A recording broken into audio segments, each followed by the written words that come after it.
The direction of cricket is a hot topic at the minute, particularly the role of Test cricket in what seems to be a franchise-dominated schedule. So we brought in top cricket writer Lawrence Booth. Lawrence, welcome to the 212 Men. Thank you for having me. With that, that pitch, I better live up to expectations. Well, it's nice to just have a cricket chat in a time where everything seems a little bit doom and gloom. It's 2023. It's an Ashes series. We've got a lot of our players warming up by the form of IPL. There's been an ICC revenue distribution model proposed, which seems to heavily favour India. So we seem to have a big three now reducing to a big one.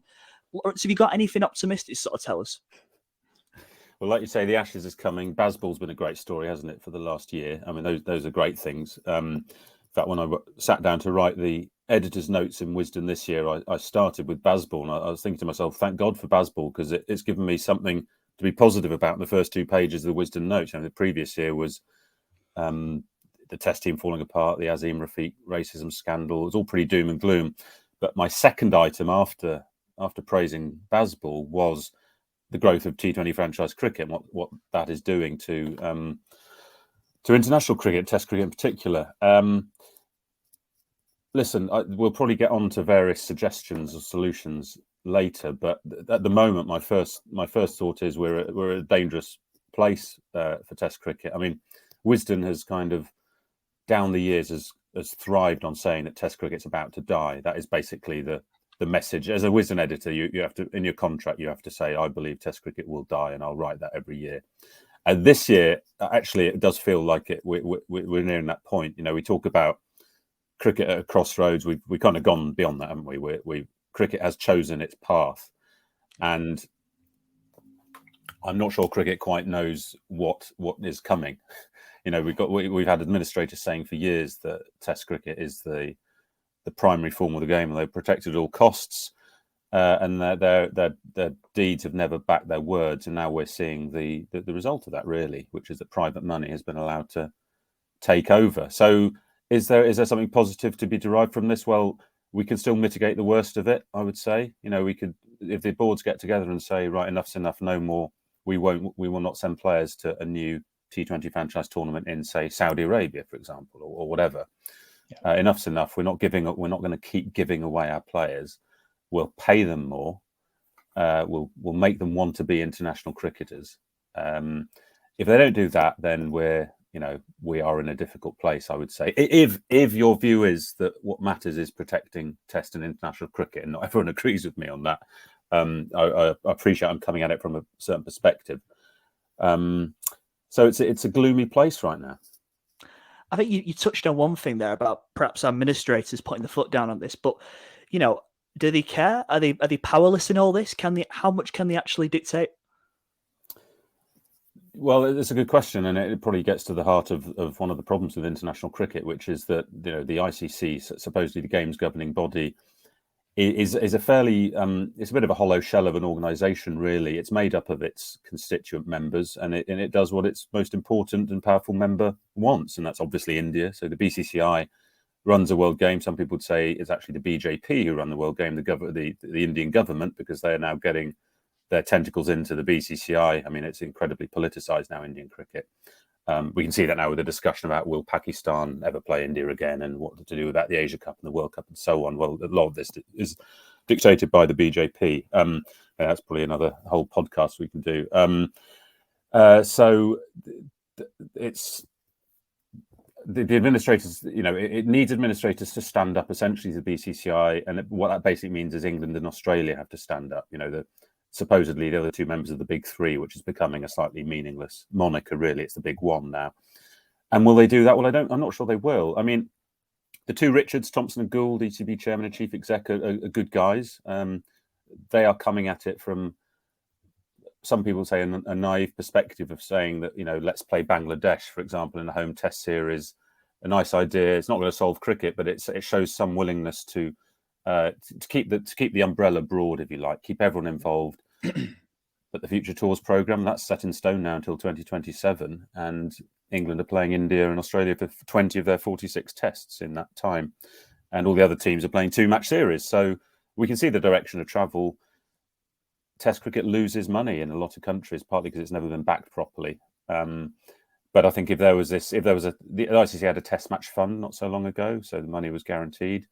We'll get onto that now. I guess the revenue split, which is a disaster really for international cricket. I mean, if that money was spread more equitably, then who knows? It might be a different story. But the administrators, no, a lot of them are passing through the game for 5 years at a time, and what they want to ensure is that the game doesn't collapse on their watch.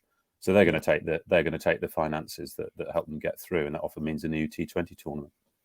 How much of that kind of revenue distribution model do you think is just a acknowledgement that India don't really need us anymore, need the world game? They could have the NFL and MLB and NBA, all the rest of it. They could replicate that. Are we kind of giving them all the money because, yes, one, they have all of the fans and bring all the revenue, but two, we need to keep them into international cricket and stop them going off on their own? Yeah, to a degree. I mean, I haven't stood this up, but there are some suggestions that their initial offer was that the ICC made to the BCI was higher than 38%.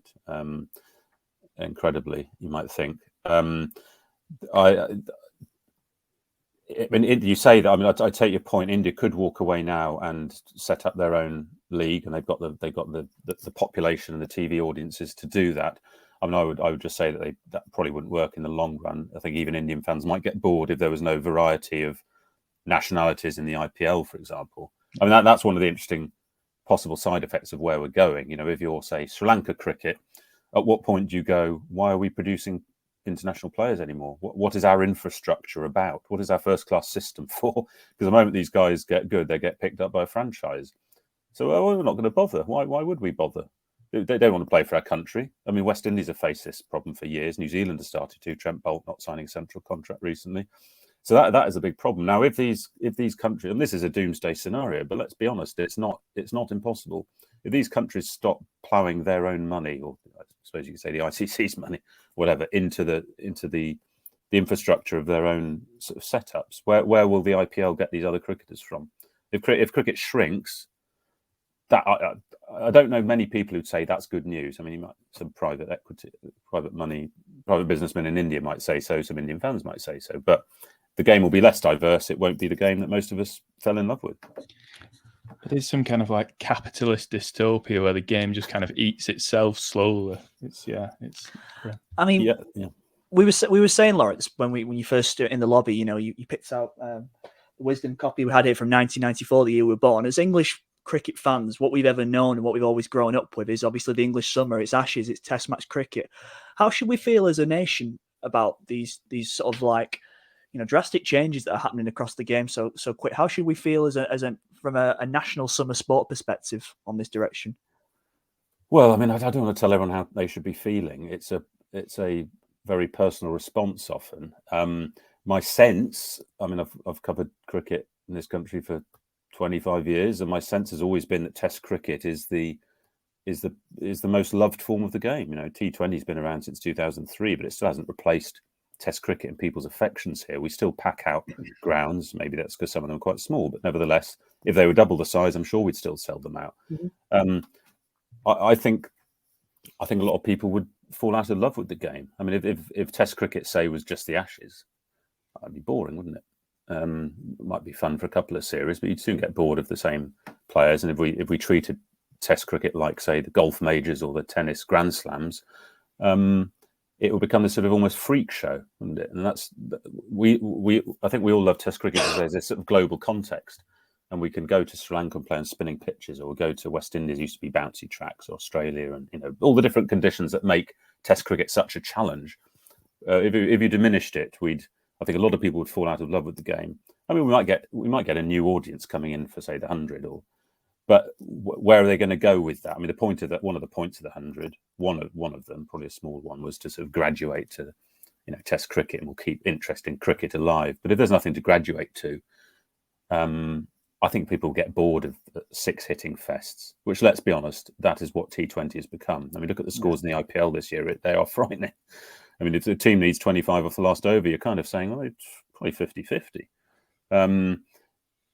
That to me, I mean, I can admire the strength and the skill, but I kind of washes over me after a while. Yeah. And that may just be me. That may be an English perspective. But my complaint about all of this is if cricket loses its diversity and one of its great strengths is it can be 5 days or 3 hours. If it loses any of those parts, it becomes a less rich sport. And Test cricket for me, so I'm waffling a bit here, but Test cricket for me is what gets me is it's about people. Test cricket is a story about people and characters. Now, the shorter you get down to T10 even, or let's say T20, it's about numbers effectively. You might get the odd personal story comes out. Brathwaite hits Stokes for 4 sixes, whatever. But essentially, the data crunchers have taken over T20, haven't they? The analysts are reigning supreme, the matchups and all this sort of bullshit. Let's be honest, there've always been matchups. Douglas Jardine, Don Bradman walks out and he's going, "I'm getting Harold Larwood on." I guess that was a matchup, was it? Or was that just like sensible captaincy? So these things have always been in cricket. And I think because T20 is essentially, and some people disagree with this, is essentially a numbers game and the interest is driven by numbers and analysis. That is less interesting for me. I want people. And Test cricket's great fascination is the human stories that develop over 5 days. I think that's why a lot of people get into cricket. We fall in love with different characters. David Warner can be a Test opener and score 9,000 Test runs, and Alistair Cook can be an opener and score 12,000. It's completely different. You don't get that variety in T20. So, are we sure about what we're doing to the game in our kowtowing to private money? I don't believe we are. And in terms of that diversity, obviously, we look at the England selection at the moment. There's kind of a direction for one type of player. Ben Foakes gets dropped for Johnny Bairstow. Is Bazball a revolution that shows that Test cricket's strengthening, or does it actually indicate that it's at its end kind of thing to a degree? And it's like, why don't we have a bit of fun while we're still able to smash a few sixes? Where do you fall on that kind of spectrum? Yeah, I think that's a good question. I think you can portray it in that way. Would Alistair Cook have been picked under Bazball, for example, or even going further back, Jeff Boycott? Would we have lost these characters? I mean, I actually look at it the other way. I think that it's a fascinating example of it's another human story. Essentially, it's a story of Brendan McCullum and Ben Stokes ridding the players of the fear of failure. Yeah, it's a great psychological trick. All of Bazball, that's what it is, really. They've somehow convinced them it doesn't matter. It's genius. Now, this is sport's holy grail, but coaches have talked about it in any sport since time immemorial. We want to play with freedom. Sure, well, it's not that easy. What Stokes and McCullum have done is fascinating. And I suppose the thing about it is it may be a bit of a dead cat bounce. It may be a pleasant blip before it all goes horribly wrong. We may look back at Bazball and go, it was a great last attempt to make Test cricket interesting. But at least we're talking about it. It's no other, apart from, I was trying to think about this the other day, I think apart from Bodyline, I can't think of another style of Test cricket that's been given a nickname. That says a lot for what they've done. And people who don't know much about cricket have heard of this thing called Bazball. So it's getting people talking about it. And look, it may reach out to people who previously were interested in white ball cricket because they can see it's aggressive. And that's probably a step that Test cricket does have to make to adapt. And let's not be complacent about board draws over 5 days. What they're doing is showing other people that Test cricket can be entertaining too. It doesn't just have to be for the purists. Mm-hmm. So who knows? I mean, it's still early days, isn't it, for Bazball? Yeah. I suppose, Lawrence, a lot of what we do these days is speculate, don't we? Because we're on this sort of T20 franchise train. There's little innovation that comes out for Test cricket. So we both sort of like, not condemned, but we both looked at the World Test Championship and been frustrated at its kind of infrastructure itself. It doesn't seem to make a lot of sense. If you were an outsider, if you're a non-cricket fan trying to assess this, it'd be very difficult. So what we wanted to do, what my wish was at the start of the year, is to say, we want to see some kind of innovation from the ICC, some ideas about Test cricket, some positivity. Just someone to throw an idea and say, we're going to think of doing this year. What does the world think? And we just don't see any of that. So, two lads from the north of England just sort of go for a few pints and we talk about things. And we came up with a suggestion. It was yours initially, wasn't it? I think of the ICC coming into a load of money through TV rights. a proper distribution model, but how could we actually make it work so it was practical? And you came up with a bit of an idea. Yes, I know. Good luck trying to disseminate this into a few sentences. Yeah, but I suppose what does it look at? Well, if I look at a World Cup, a T20 World Cup or a 50-over World Cup, I understand that it comes around every 4 years. It has tables, it has a round-robin effect, and we were going for something of that ilk. So a World Test Championship that was played every 4 years, 2 groups of 4, everyone plays each other 3 times. And I suppose the key principle of the Test Championship that we discussed was using the different kind of summers of Test nations to our advantage, having 3 distinct windows where 3 tests are played in each window. So if I was England, we'd have a window in Australia. We'd play India, New Zealand, and Bangladesh. We'd then go to India in March, play the same 3 teams, and then we'd go to England in the summer and play the same 3 teams. So by the end of it, we would have played 9 test matches, and then the 2 at the top of the 2 tables would go through to a test final, probably at Lord's or the Oval, because it seems to always be there at the moment. So why break a habit of a lifetime? So I suppose, how far from cuckoo land are we with that kind of stuff? Mo Bobat, we talked to Mo Bobat at the end of our interview, and he said you've not got a chance with stuff like that, with revenue distribution models and all that kind of stuff. But could we ever get to a world where it was simple and easy and fun and engage? Well, I mean, Mo may have a point on what he says about the distribution models, and it would require the whole cricket world working together. So it's an idealistic perspective. It needs a bit of socialism when what we've got is uber capitalism. But it's where it makes sense to me is that we're soon getting to the point where the international, or the calendar is filled completely with T20 franchise tournaments. Now, if Test cricket isn't careful, it will run out of potential windows to grab. Now, what it should, the pragmatic move at this point would be to go down something like what you're suggesting and say, right, we accept the way things are going, but what we want is we want this month here, that month there, and that month. We just want 3 months dedicated to it, and we'll all keep it going that way. And we'll all agree not to schedule T20 franchise. So we accept that that's the way, we're throwing all our eggs into the T20 basket. We can still keep Test cricket alive by dedicating windows before those windows shut forever. And my worry is we're heading for that moment where you can go from January to December and there is barely a day goes by where there isn't some T20 franchise tournament, and therefore some temptation for the players not to sign central contracts. Look, I think it needs something like that. I mean, what the ICC, well, their few successes has been the test rankings, where we talk about who is the world test number 1. That's become something to aspire to. You build stories around it. When England went top in 2011, that was a thing. Now, then it got kind of diluted by the introduction of the World Test Championship. So suddenly you've got 2 tables going on. I mean, if you were a stranger to cricket and you were someone asked to explain why, how do you decide who the best Test team in the world? You say, well, you've got the Test rankings, but then you've also got this Test Championship. You can be first in one and fifth in the other. Total gibberish. So they kind of made it more confusing, typically. Whereas what it needs is a simple idea that people from the outside can follow. I mean, the World Test Championship final in itself isn't a bad idea. India are playing Australia soon, and that gives it a bit of focus. But they've got to grab windows before they disappear for good. I think there's a couple of things that we revisit this podcast a lot. And there's a few elephants in the room that we need. So, one of the biggest ones was India-Pakistan. You've already alluded to that earlier on in your comments.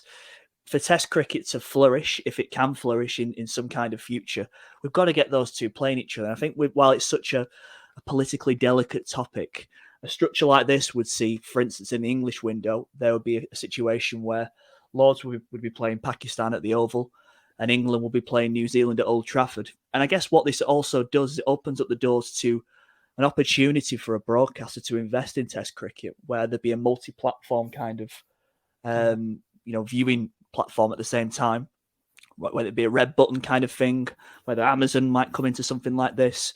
We always sort of fantasized about like a Gillette Soccer Saturday sort of thing. So a couple of live games at the same time are equally as important. So there's never a dead rubber. So if you're Bangladesh at the bottom of the league and you're playing Australia, but Australia needs to win to qualify for the final against, let's just say, England and India, all of a sudden there's a high stake in that game. So these sort of, we sort of picked on West Indies Bangladesh as a kind of meaningless series. We don't mean it to be disrespectful, but we were saying because it had so little context. And I guess a window like this, where it does build up over a number of weeks in a certain cricket region, would add context to every single fixture.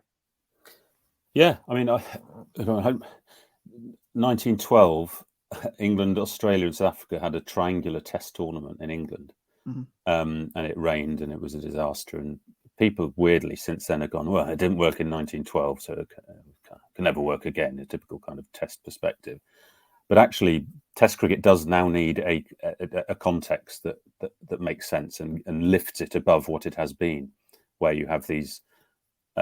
As you say, sort of less important series played in front of no one at a financial loss. I mean, obviously the game's will collapse if that continues.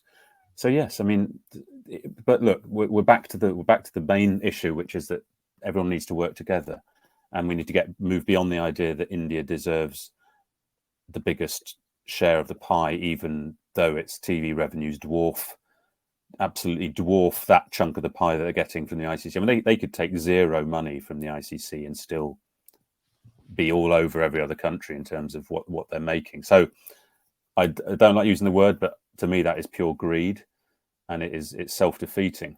I accept the fact that the associates, I mean, under the old model, before the big three thing happened in 2014, under the old model, the associate nations used to get a lot more than everyone else. And India were like, well, hang on, we shouldn't be funding Papua New Guinea and Japan? You know, what do they put into the mix? But we've now gone too far in the other direction. And be careful what I say here. India, I mean, there's a veneration of wealth in high society in India for sure. I'm married to an Indian lady. I go there a lot. I love it as a country, but there is a veneration of wealth that, you know, the wealthy in India are mega wealthy, and it's something to aspire to. Lots of the time, I think we see that a bit in this kind of bowing down to them from a financial point of view. So that's kind of mindset would have to change, and I'm not optimistic about that changing. And in terms of, I suppose, when we look at other sports that would often be seen as kind of peers on second to football sports, you know, tennis, golf, F1, we've seen them innovate with these kind of Netflix docuseries. That innovation kind of to drive myself and my girlfriend watched the F1, and now we're interested in F1 for the first time, kind of thing. Is it the members ICC that stops that innovation? What as a sport does cricket have that doesn't make it innovate, I suppose, which is what I'm trying to get at. Yeah, it's a good question. I mean, I suppose the Aussies did the Test, didn't they? They sort of let the fly in on the wall for the 2019 Ashes. And Ben, I think Stuart Broad mentioned recently, wouldn't it be great if we did a sort of baseball documentary? Yeah. I mean, coaches are sort of wary of allowing light in on the magic. I mean, Brendan McCullum, especially, actually. I mean, I think he's great, but he doesn't always like talking about what he's doing or to be seen what he's doing. Is cricket more resistant to innovation? It's a hard one because the 100 has arrived. T20 came in when everyone said that wasn't going to work. T10 is happening. We might enter the Olympics soon. The women's game is expanding. The Women's Premier League has proved a hit in India. Cricket's always changing, partly because it's insecure about its place in the world. It's always adapting. There's no sport talks more about how it needs to adapt to survive than cricket. I reckon if the offer was right, if the money was right, England would probably let people into the dressing room and make the film. I think there are enough open minds now, and people are waking up to the sort of dangers we face. Yeah. So I guess, you know, you obviously surround yourself, Lawrence, with cricket minds. Has there ever been any other ideas put forward to sort of the future of the game and how we protect some of the prized assets, if you like? I mean, the obvious one, the one that is being discussed at ECB level now is, well, first of all, paying Test cricketers a bit more. and then doing things on a match-by-match basis, so that you pay bigger match fees essentially on top of the central contracts. So that what we have now is that the issue is that you sign a central contract, but you might still go off and play in the IPL and take you away from the English setup, and you think, well, hang on, are the central contracts fit for purpose anymore? What are they doing? So you put extra incentives, you put in match fees, so that Alex Hales, instead of not touring Bangladesh with England and going to the PSL, he might think, oh, actually, it is worth my while financially to play for England. So there's that. You make it financially more viable, more attractive. But of course, we're then back to where do you get the money from? And what England are doing now is interesting because they're kind of going at it from we want it to be fun to play Test cricket angle.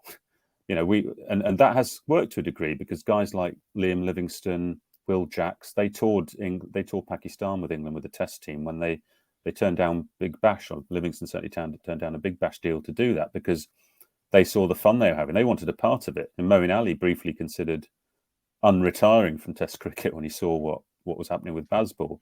So actually, that's quite an interesting one because that's appealing to something that goes beyond finances. That's somehow appealing to your love of the game, what you grew up with. It's trying to get the kid in the cricketer and appeal to that. So that might work, but that needs a brave revolution. England are coming up against teams who go, oh, that's not going to work against us, and are resistant to that kind of play.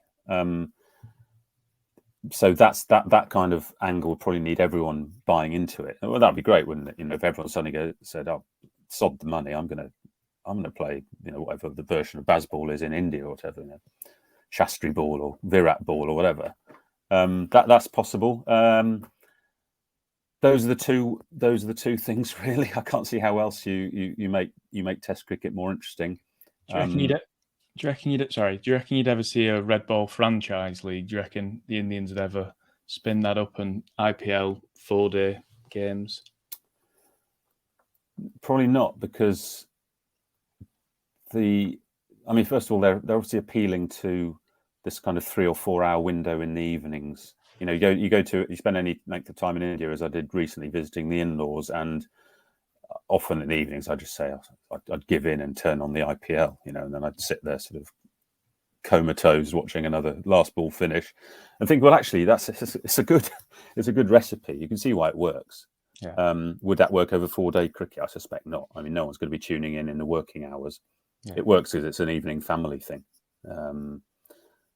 And there's the advertising. Obviously you pay through the teeth to get an advert in that 4 hours, and no one's going to really do that for 4-day cricket. Yeah. It's all very depressing as a English Test lover, isn't it? We've been doing this podcast for a year now, and we have the same conversation over and over again. It's it's tough. Well, winter of discontent, didn't we? Worry about Test cricket. Yeah. I suppose, like Lawrence, do India kind of have a responsibility to take certain generations with them? Because I think we'd be, one of the questions I'm going to ask you is, do we have to sort of look at 50 over cricket being the sacrificial lamb, or do India have to cast an eye on countries like England and Australia and some of the heritages towards Test cricket? I know we posed a question to you, do Indian care about this, but have they got to look after all market segments in this regard, not just the ones that are focused on T20? Because the national side is still an area of fascination for the country, isn't it? Yeah, it is. And as long as Virat Kohli's playing Test cricket, you think it'll be okay because he still rates it. It's still the format he thinks he'll be remembered by. And there's still a generation of Indian players who do believe that. Now, what happens when Rohit Sharma, Kohli, Pujara, these guys move on? That remains to be seen. Look, India can do what they want. They don't have to do anything. And certainly not for me to tell them. They've been lectured enough by white blokes. They understandably, given the history, they want to do it themselves. England and Australia had the veto for years at ICC level. No one can accuse them of having run the game in a sort of unselfish way. So there is a school of thought in India that says, well, it's our turn now, and we have the biggest market. We can do what we want. Why shouldn't we? So the only what I would appeal, I think, if they're going down that route as an argument, then in a way you have to appeal to the self-interest in the argument and say, well, look, where will Indian cricket be if the rest of the world isn't playing cricket anymore to any great level? if okay, forget England and Australia, they'll probably always play each other. But what about the rest of the countries, the so-called, the small seven, whatever you want to call them? Will Indian cricket benefit from their demise? And I genuinely don't think they would. I think the IPL would be a less rich, less diverse tournament for it, and a less high quality tournament. So you have to try and get them on that angle, I think. They probably see straight through it and say, no, we don't care, we're fine. But private money has got its tentacles into the game to such a degree that it's very hard to unpack now.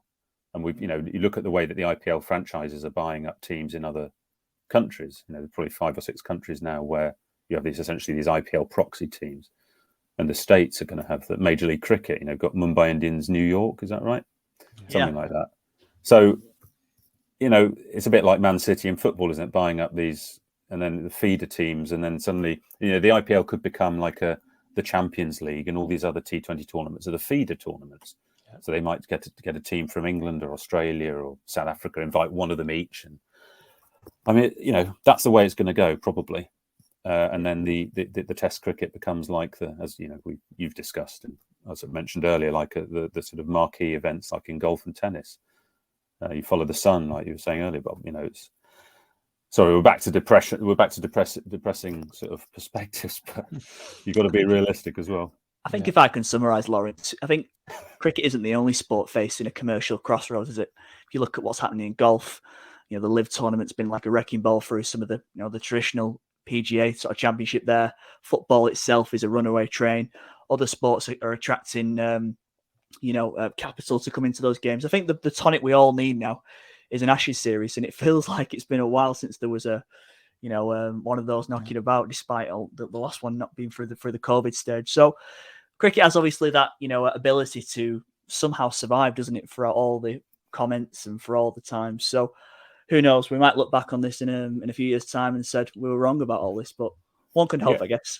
We might do. Look at Bazball. It could be the greatest Ashes series of all time. It could be 3-2 going to the last, decided in the last hour. Would it put it past the way England are playing? And Stokes is talking about declaring on the last day when they're 2-1 up with 300 ahead and only 3 wickets down. I mean, he might be in trouble if he does that with some members at the Oval, but that's the way they're playing it now, and that's great. I mean, talking to a lot of the England players recently about what's going on behind the scenes, and they're even surprised themselves about how they bought into it. So that's fascinating. This stuff will keep us going for a bit, and Ashes summer always allows you to paper over the cracks. I hope to goodness that next summer, when I think the Test visitors are West Indies and Sri Lanka, I hope that could be, this kind of discussion could really sort of go to another level then, because we won't have the Ashes to distract us. But let's be positive. Let's go down your route and say that we'll look back on this and go, well, we're a miserable bunch of buggers. And, the great Test plan saved us all. Well, we're speaking about the Almanack from 1994. So maybe the 2025 might include a roadshow from very own Lawrence Booth. So we'll have to wait and see for that, won't we? Lawrence, thanks so much for your time. Thanks for having me, guys. Really enjoyed it. Take care. Thanks a lot. Bye-bye. Right. Take care.